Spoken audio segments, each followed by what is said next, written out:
Hey everybody, it's Angie and welcome to Hot and Flashy and welcome to another edition of Foundation Friday for over 50s. In the hot seat today are actually 3 foundations. I felt like I was under a black cloud of foundation curse this week. I tried 3 different things.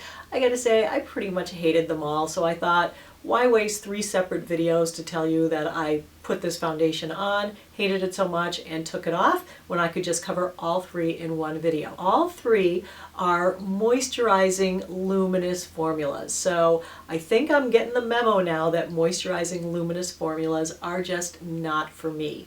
Now, as we all know, everyone's skin is different and moisturizing luminous formulas may be for you. So if you use and love any of these 3 foundations, that is awesome, and I'm glad that you found something that works for you. But unfortunately, with my skin type, these just did not work for me.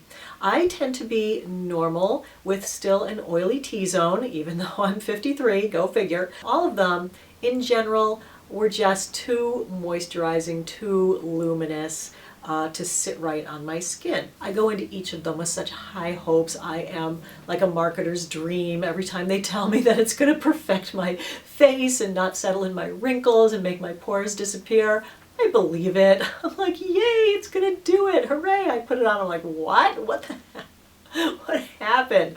And I'm in shock at how bad some things look and what short wear they have, and especially for the amount of money. So the 3 that I'm looking at today are Yves Saint Laurent Touche Eclat Radiance Awakening Foundation, the Laura Mercier Candleglow Soft Luminous Foundation, and Tarte Rainforest of the Sea Brand New Water Foundation. So I'm going to go in order from worst to best.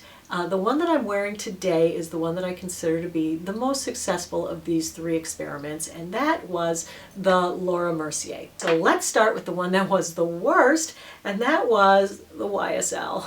So sad about this. It retails for $58 for an ounce, and it comes in 22 shades. This is a water and silicone formula. It is drying alcohol free, but it does have a light flowery fragrance. I picked it up in the shade B40 Sand. The first day I tried it, I had people over for Easter, and I was like, ooh, I'll break out the YSL today. I'm gonna look fantastic. Oh my God. I was so busy during the day that I never had a chance to look in a mirror. And by the time everyone left at 11:30 at night, I went in to wash my face. I was like, oh my God, I can't believe no one told me. I mean, what are people going to say?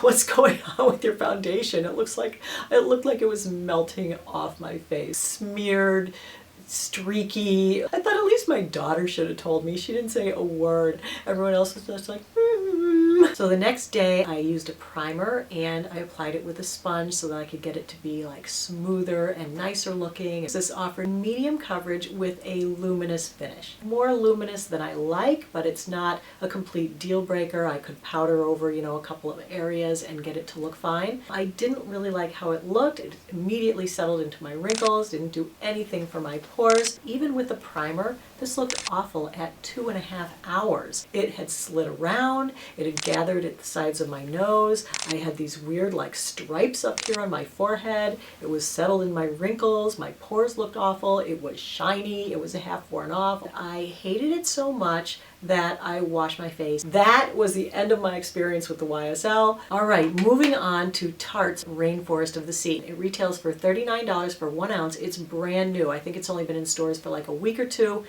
It comes in 12 shades. The concentrated full coverage fluid formula features 20% water to quench dry skin as it covers and masks any redness, dark spots, and uneven skin tone while softening the look of pores and fine lines. All right, so big claims there. It does have an SPF 15. This is a water and silicone formula. It does contain some drying alcohol. It's number 10th on the ingredient list, so not a deal breaker for me. I used it 2 separate days. The first day, no primer with fingers to apply. I actually didn't mind it at first from a distance. It wasn't really doing anything too awful for my pores, but it did settle into my wrinkles right away. I gotta say, it did not go on very well with the fingers. It was smeared glittery, it was streaky, and it just didn't look good. By 5 hours, this was much like the YSL. It had started sliding all over my face. I looked so oily. It was crazy how shiny it had become in under 5 hours. I had these weird stripes on my nose. So the second day, I put it on with a mattifying primer, trying to simulate the look and feel of a drier skin. And I used a brush because that is their recommended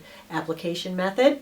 And it wasn't any better. In fact, it was worse with the mattifying primer. Oh my god, I had such a hard time blending this stuff. It like wouldn't blend in around the edges. It went on patchy. It settled into each individual little ripple on my chin, accentuating the rippliness. It was so bad, I couldn't believe it. I was like, I am not walking around with this on my face for another minute. Let's move on to the one that was the best out of these three, but certainly not something that I think I am going to be wearing. It is the Laura Mercier Candleglow Soft Luminous Foundation.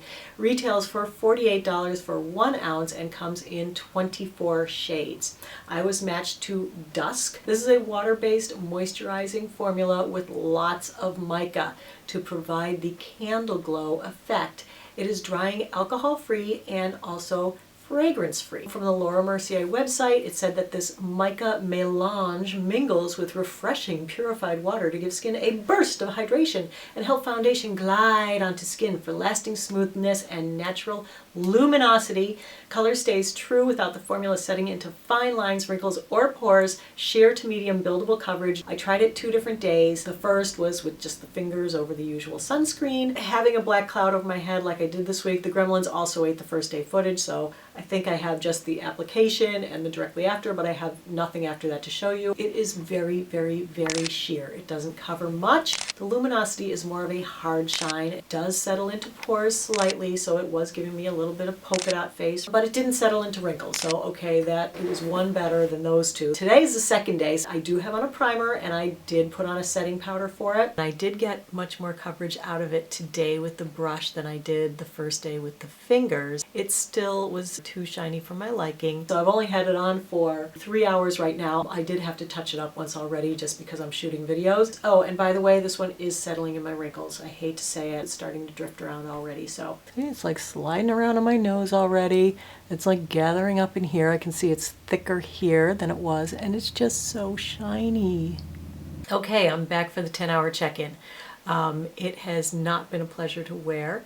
While I think this is definitely the best of the three, you can see how very, very luminous it is. It is worn off on my nose and it's kind of sliding around. So the reason that the Laura Mercier is the best of the bunch is that it's kind of doing the same things as the other two, but just not in as big of a way. They're all pretty much epic fails for me, and the search continues. So thanks for your time. I really appreciate your watching. So have a great day, and I will see you in the next video. Take care, everybody. Bye-bye.